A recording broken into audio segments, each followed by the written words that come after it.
Hello students, कैसे हैं आप सब। उम्मीद है सब अच्छे होंगे। जैसा कि आपको पता है, मैंने बिलियन चैप्टर का स्टार्ट किया था, बिलियन चैप्टर पढ़ाना स्टार्ट किया था।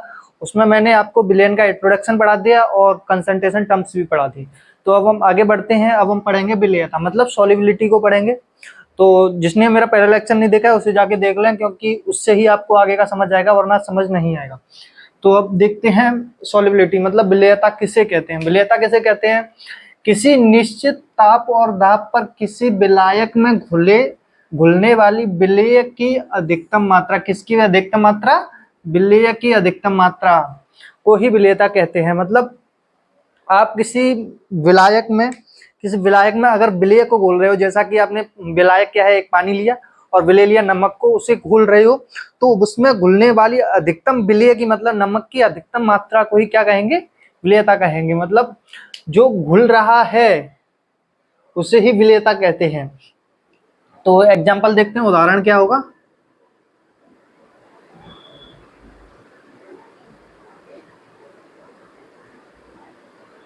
उदाहरण क्या लिख सकते हैं?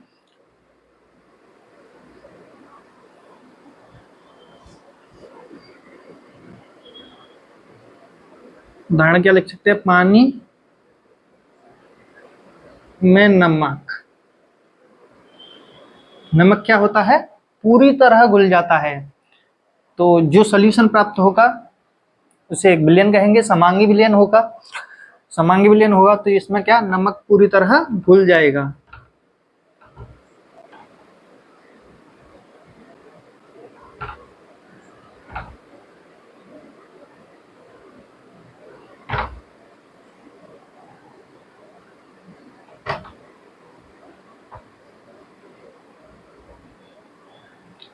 और अगर हम पानी में अगर हम तेल को मिलाएंगे तो वो पूरी तरह से नहीं मिलेगा, तो उसकी विलेयता क्या होगी? कम होगी। तो अगर पानी में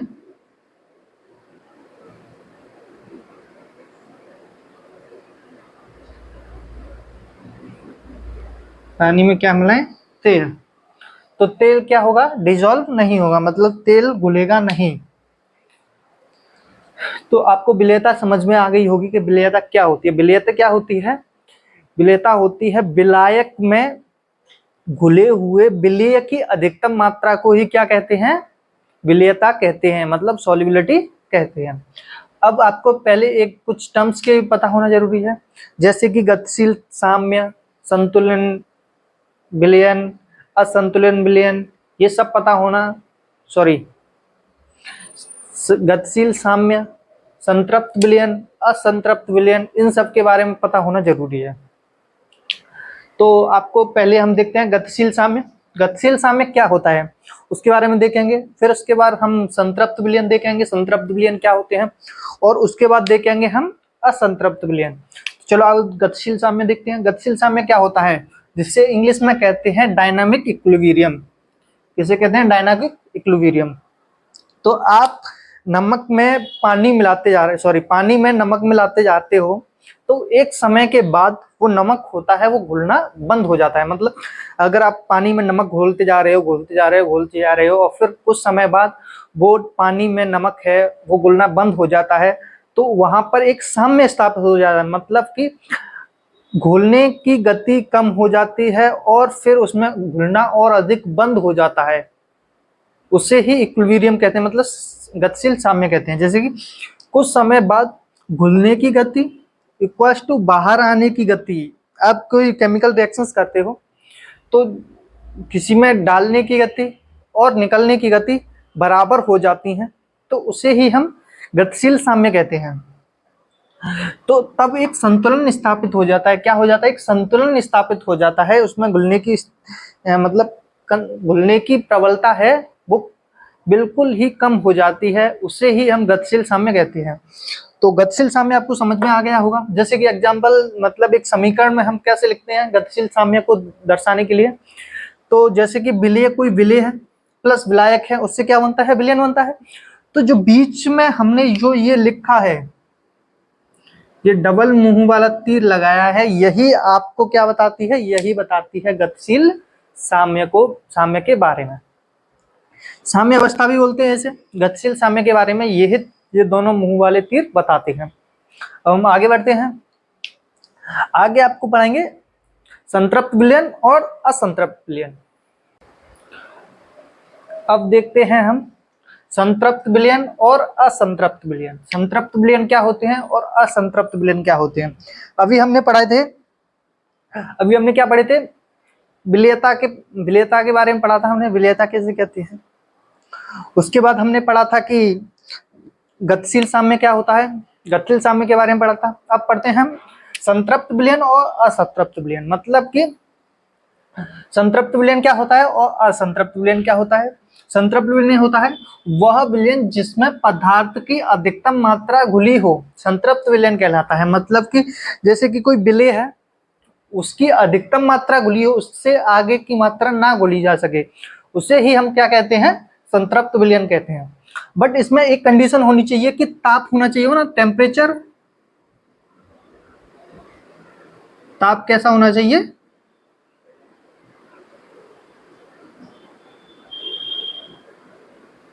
निश्चित होना चाहिए या फिर स्थिर होना चाहिए। ताप कैसा होना चाहिए, कांस्टेंट होना चाहिए। ताप कैसा होना चाहिए, कांस्टेंट होना चाहिए। अगर आप टेम्परेचर बढ़ाते हो और फिर उसमें घुलना स्टार्ट होता है तो वो एक आपका संतृप्त विलयन नहीं है। इसमें टेम्परेचर फिक्स्ड होना चाहिए, फिक्स्ड टेम्परेचर पर अधिकतम विलय घोला जा सका हो, उससे अधिक ज्यादा विलय नहीं घुल रहा हो, उसे ही हम क्या कहेंगे, संतृप्त विलयन कहेंगे। अब असंतृप्त विलयन देखते हैं। असंतृप्त विलयन होते हैं वह विलयन जिसमें उसी ताप और अधिकतम विलेय पदार्थ घोला जा सके। मतलब कि कोई टेम्परेचर फिक्स है, टेम्परेचर कांस्टेंट है, उसी टेम्परेचर पर और अधिक विलेय घोला जा सके। मतलब कि इसमें क्या था कि और विलेय घोला नहीं जा रहा था, कांस्टेंट हो गया था, मतलब उससे ज्यादा घोला नहीं जा रहा था। बट इसमें क्या होता है कि और विलेय घोला जा सकता है, उसे ही हम क्या कहते हैं, असंतृप्त विलयन कहते हैं। तो आपको संतृप्त और असंतृप्त विलयन के बारे में आपको पता चल गया होगा। जैसा कि आपने देखा कि विलेयता के प्रकारों के बारे में देख लिया, विलयन के प्रकार के बारे में कि संतृप्त विलयन, असंतृप्त विलयन किसे कहते हैं, गतिशील साम्य किसे कहते हैं। अब उससे आगे बढ़ते हैं तो हम देखते हैं कि विलेयता है वो किन किन कारकों पर निर्भर करती है, उन सबको देखेंगे। तो विलेयता होती है वो मतलब मोस्टली 3 कारकों पर निर्भर करती है। पहला है विलेय एवं विलायक की प्रकृति पर, कि जो विलेय और विलायक होते हैं उनकी प्रकृति पर निर्भर करती है। जैसे कि विलेय कैसी प्रकृति का है, पोलर है या नॉन पोलर है, उसी प्रकार विलायक है वो पोलर है या नॉन पोलर है, उस पर भी निर्भर करती है। और दूसरा है तापमान पर, टेम्परेचर पर। टेम्परेचर पर कैसे निर्भर करती है उसके बारे में देखेंगे कि टेम्परेचर बढ़ाने पर विलेयता पर क्या प्रभाव पड़ता है, टेम्परेचर घटाने पर विलेयता पर क्या प्रभाव पड़ता है।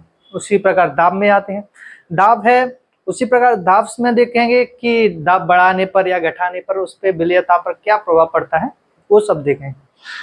तो सबसे पहले हम देखेंगे ठोसों की द्रव्यमय विलेयता, मतलब ठोसों की द्रव्यमय विलेयता को हम देखेंगे। तो हम पहले देखते हैं कि विलेय एवं विलायक की प्रकृति, या विलेय और विलायक की प्रकृति क्या होगी जब ठोसों की विलेयता, ठोसों की द्रव्यों में विलेयता पर क्या प्रभाव पड़ेगा। तो इसका एक रूल है लाइक डिसॉल्व लाइक, मतलब कि समान समान में ही घुलता है। जैसे कि कोई पोलर विलेय है, उसी पोलर विलायक में ही घुलेगा। मतलब पोलर विलेय है वो पोलर विलायक में ही घुलेगा, और नॉन पोलर विलेय है वो नॉन पोलर विलायक में ही घुलेगा।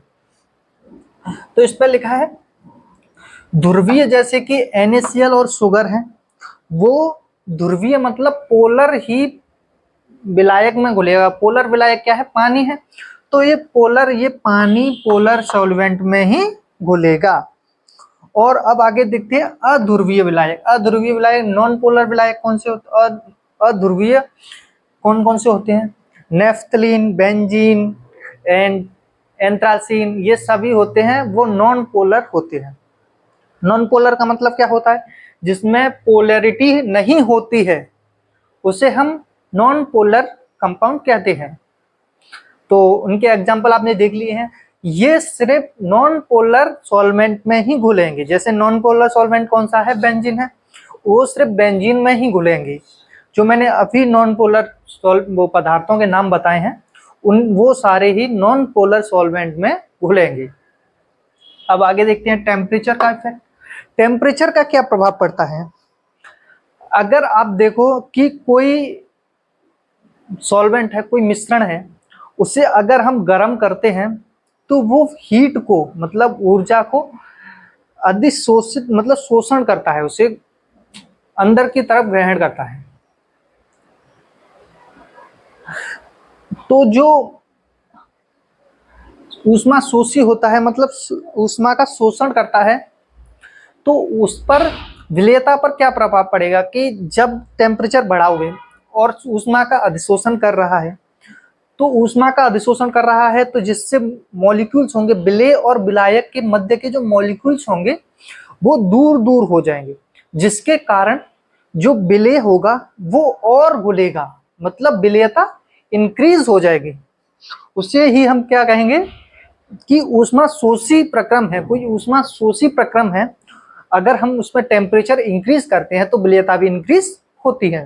तो वही सब लिखा है कि जो ऊष्मा शोषी प्रक्रम है, ऊष्मा शोषी प्रक्रम है वो टेम्परेचर के विलेयता के समानुपाती होता है। जैसे कि आप टेम्परेचर को इंक्रीज करोगे, टेम्परेचर इंक्रीज करोगे तो विलेयता भी इंक्रीज होगी, और टेम्परेचर को डिक्रीज करोगे तो विलेयता भी डिक्रीज होगी, तो विलेयता भी डिक्रीज होगी। अब आगे देखते हैं ऊष्माक्षेपी। ऊष्माक्षेपी है मतलब कि आपकी ऊर्जा को निकाल रहा है। ऊर्जा को अगर किसी पदार्थ को या किसी मिश्रण को हम गर्म करेंगे तो उसमें गर्म करने पर उसमें से ऊष्मा निकलती है, ऊष्मा निकलती है, जिसके कारण विलेय और विलायक के पार्टिकल्स होते हैं वो पास पास आ जाते हैं, जिसके कारण विलेय और नहीं घुल पाता है, मतलब विलेय और नहीं घुलेगा। तो उससे ही क्या कहेंगे हम, उसे ही ऊष्माक्षेपी कहेंगे। और ऊष्माक्षेपी पर विलेयता का क्या प्रभाव पड़ेगा? अगर हम ताप इंक्रीज करेंगे तो उनके विलेय और विलायक के पार्टिकल्स पास पास आएंगे और विलेय नहीं घुलेगा। तो इसका मतलब ताप बढ़ाने पर विलेयता घट जाती है, मतलब कि टेम्परेचर के व्युत्क्रमानुपाती होता है ये विलेयता। तो यही लेके आया ऊष्माक्षेपी है, वो टेम्परेचर के व्युत्क्रमानुपाती होती है विलेयता। अब देखते हैं ताप दाब का क्या प्रभाव पड़ता है। अब दाब को देखते हैं। दाब का ठोसों की द्रवों में विलेयता पर कोई ज्यादा प्रभाव नहीं पड़ता है, तो इसके कारण हम इस दाब को नहीं पढ़ते। अब क्यों नहीं पड़ता है? क्योंकि ठोस होता है और द्रव होता है, वो लगभग ही असंपीड्य होता है, मतलब कि इनकम्प्रेसिव होता है, लगभग इनकम्प्रेसिव होता है, जिसके कारण दाब का कोई प्रभाव नहीं पड़ता है। अगर इसे हम कंप्रेस कर सकते तो उस दाब का प्रभाव पड़ता। तो इसको हम आगे पढ़ेंगे। आगे हम पढ़ेंगे, किसमें पढ़ेंगे? गैसों में द्रवों की विलेयता। गैस होती है वो मतलब संपीड्य हो सकती है, उसके पार्टिकल्स होते हैं वो बहुत दूर दूर होते हैं, तो उसे हम संपीड़ित कर सकते हैं। तो इसको हम आगे पढ़ेंगे। तो आपको दाब का प्रभाव भी पता चल गया। तो इसमें तीन ही है, विलेय एवं विलायक की प्रकृति, टेम्परेचर एवं दाब। अब इससे आगे पढ़ेंगे हम गैसों की द्रवों में विलेयता, मतलब द्रव में गैस कैसे डिसॉल्व होगी उसके बारे में पढ़ेंगे।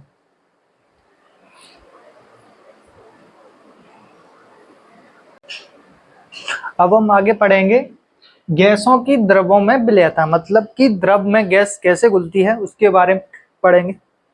उसको प्रभावित करने वाले कारक देखते हैं पहले। तो उसको प्रभावित करने वाला पहला कारण है दाब, मतलब प्रेशर होता है वो विलेयता के समानुपाती होता है, मतलब कि अगर दाब बढ़ाओगे तो विलेयता भी बढ़ेगी। तो अब देखते हैं इसका कारण क्या है। इसका कारण सीधा सीधा आपको पता ही होगा कि जब हम प्रेशर बढ़ाते हैं, मतलब टेम्परेचर, कोई पात्र है उसमें अगर हम प्रेशर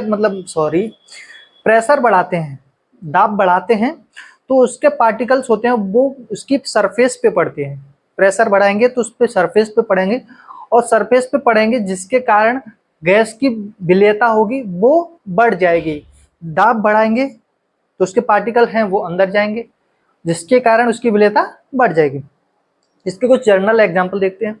जैसे कि कुछ पानी होता है जल होता है उसमें O2 घुली होती है, मतलब ऑक्सीजन घुली होती है, जिसके कारण जो जलीय जीव हैं वो उसी ऑक्सीजन को लेकर जीवित रहते हैं।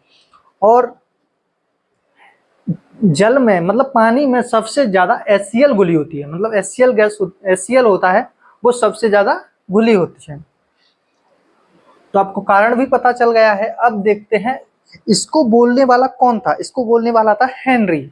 हेनरी एक साइंटिस्ट था, एक वैज्ञानिक था। उसने बताया कि जो गैस होती है वो द्रवों में किस प्रकार घुलती है, उसको समझाने के लिए उसने एक समीकरण दिया, एक व्यंजन दिया, एक समीकरण दिया।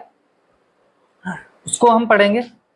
तो हेनरी ने भी सेम वही बात बताई कि जो विलेयता होती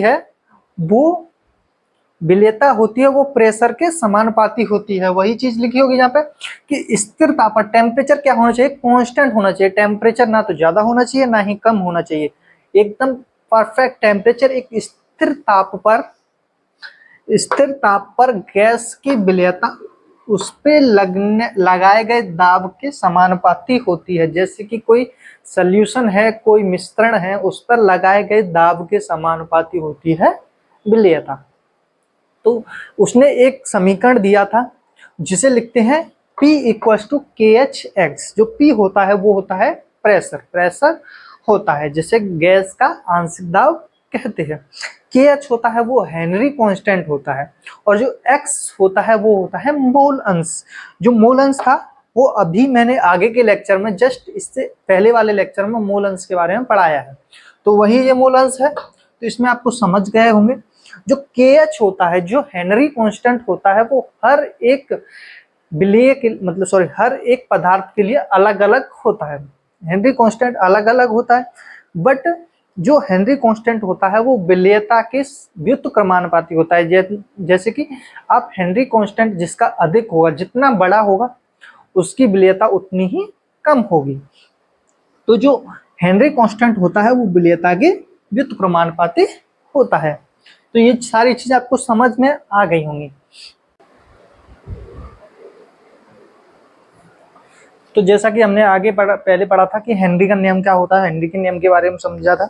अब हम आगे बढ़ते हैं हेनरी के नियम की सीमाएं। हेनरी के नियम की सीमाएं पढ़ते हैं और फिर उसके बाद पढ़ेंगे हेनरी के नियम के अनुप्रयोग। तो हेनरी के नियम की कुछ सीमाएं हैं, जैसे कि दाब जो प्रेशर होता है वो बहुत अधिक नहीं होना चाहिए, तो हेनरी का नियम वहां पर लागू नहीं होगा। और टेम्परेचर भी बहुत कम नहीं होना चाहिए, तो यहाँ पर भी हेनरी का नियम लागू नहीं होगा। और गैस की विलेयता विलायक में कम हो, मतलब कि जो गैस की विलेयता होती है वो विलायक में बहुत कम होनी चाहिए, तभी विलायक में विलेय मतलब गैस अधिक घुल सकेगी। तो इस नियम का मतलब ये नियम फिर भी मतलब लागू नहीं होगा जब उसमें विलेयता मतलब विलायक में विलेयता बहुत अधिक होगी गैस की, तब ये हेनरी का नियम लागू नहीं होगा। अब देखते हैं हेनरी के नियम के अनुप्रयोग। हेनरी के नियम के अनुप्रयोग, हेनरी के नियम का अनुप्रयोग फर्स्ट है कोल्ड ड्रिंक में। जैसा कि आपने देखा ही होगा, कोल्ड ड्रिंक में आप जब बोतल खोलते हो, मतलब कोल्ड ड्रिंक की बोतल खोलते हो, तो एकदम से उसमें से गैस निकलती है। तो गैस उसमें संपीड़ित, मतलब गैस को अधिक दाब पर CO2 गैस को उसमें भरा जाता है, जिसके कारण दाब अधिक होगा तो गैस की विलेयता भी अधिक होगी, तो उसमें गैस अधिक अच्छे तरीके से घुल जाती है। वही लिखा है CO2 को उच्च दाब पर बोतल में भरा जाता है। अब आओ डीप सी डाइवर्स, मतलब जो गोताखोर होते हैं वो जब गहराई में जाते हैं,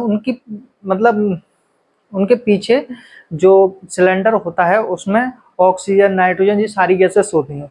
बट अगर जो वायुमंडल में गैसेस हैं उसको सिंपली हम सिलेंडर में भर देंगे तो क्या होगा।